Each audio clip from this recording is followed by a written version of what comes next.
One of the big stories that has trended in the last few days has to do with the Montie 3, as they have now become known. Several ministers of state, including Foreign Affairs Minister Madam Hannah Tete and Minister of Tourism, Culture and Creative Art Elizabeth Ofosu-Ejari and the Deputy Minister of Education Samuel Okudzeto Ablakwa have signed a book of solidarity for the jailed Montie 3 to be pardoned by President John Dramani Mahama. A senior presidential staffer, Valerie Sawyer, has also signed the same book, urging the president to invoke his powers under Article 72 of the Constitution to free the 3 persons who were jailed 4 months by the Supreme Court and were also asked to pay 10,000 Ghana cedis each.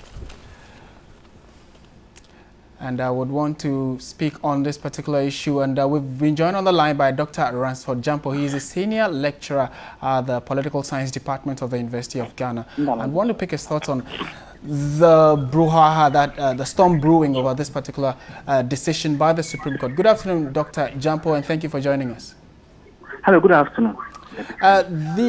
We are barely 4 months away from the major elections, and the party that wants to stay in power, that's the NDC, is urging the president to invoke an article in the Constitution, which is Article 72, so that he can free persons believed to be NDC supporters who have been jailed. What do you make of the call in the first place? Well, thank you very much. I think the right to free speech can never be unfettered. Now, this is common sense. We're not talking law here. The right to free speech is a constitutionally guaranteed right, but it can never be exercised in an unfettered manner. I am a bit disappointed in what is going on.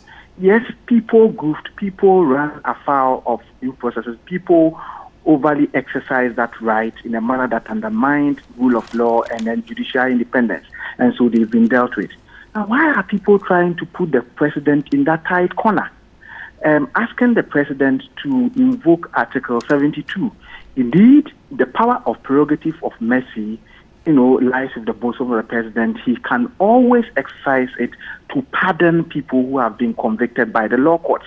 That can be done. But those who are forcing the president to do this must also be mindful of the social and political ramifications should this be done.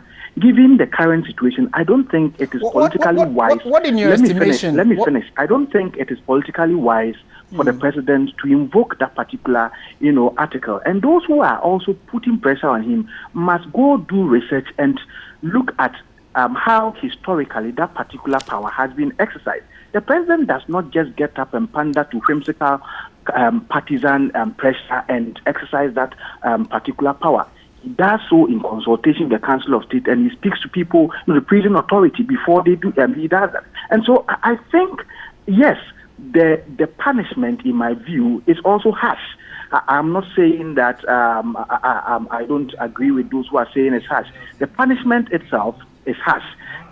But let us, at the same time, not behave in a manner that shows or suggests that people who run afoul of our rules should be allowed to go scot-free. Right, but Dr. Jampo, what in your estimation would be the worst that could happen? I mean, if the president does that, goes ahead to invoke it, there are those who have even questioned how much power the president has in this regard. Well, if the president does that, it simply means that he's also condoning impunity. It simply means that he supports the unguarded utterances of the people who have been jailed. And I don't think, in my honest view, I don't think that the president, licenses or sanctions the usage of inflammatory languages and then the issuing of threats, just because we have freedom of speech. I don't think the president supports that. Right, but I'm saying that it cannot be part of rule of law for the president to immediately think about invoking Article 72.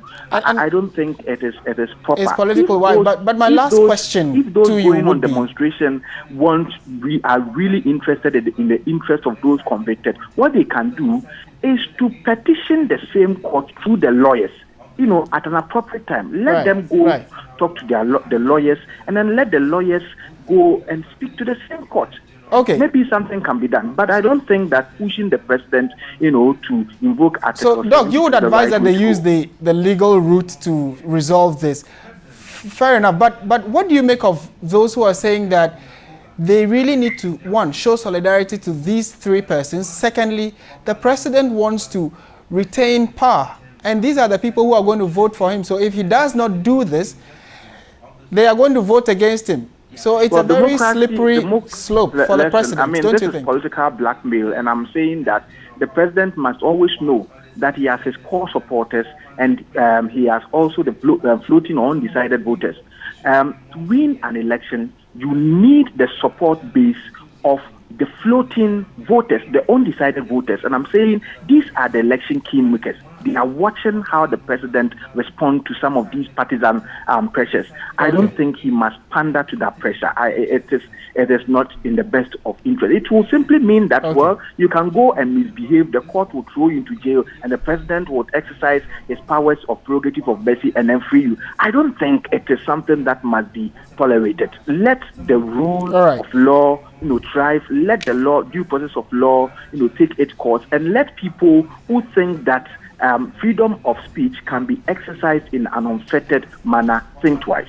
All right. Thank you very much, Dr. Ransford Jampo, for your thoughts and on this particular story. He is a senior political science lecturer at the University of Ghana.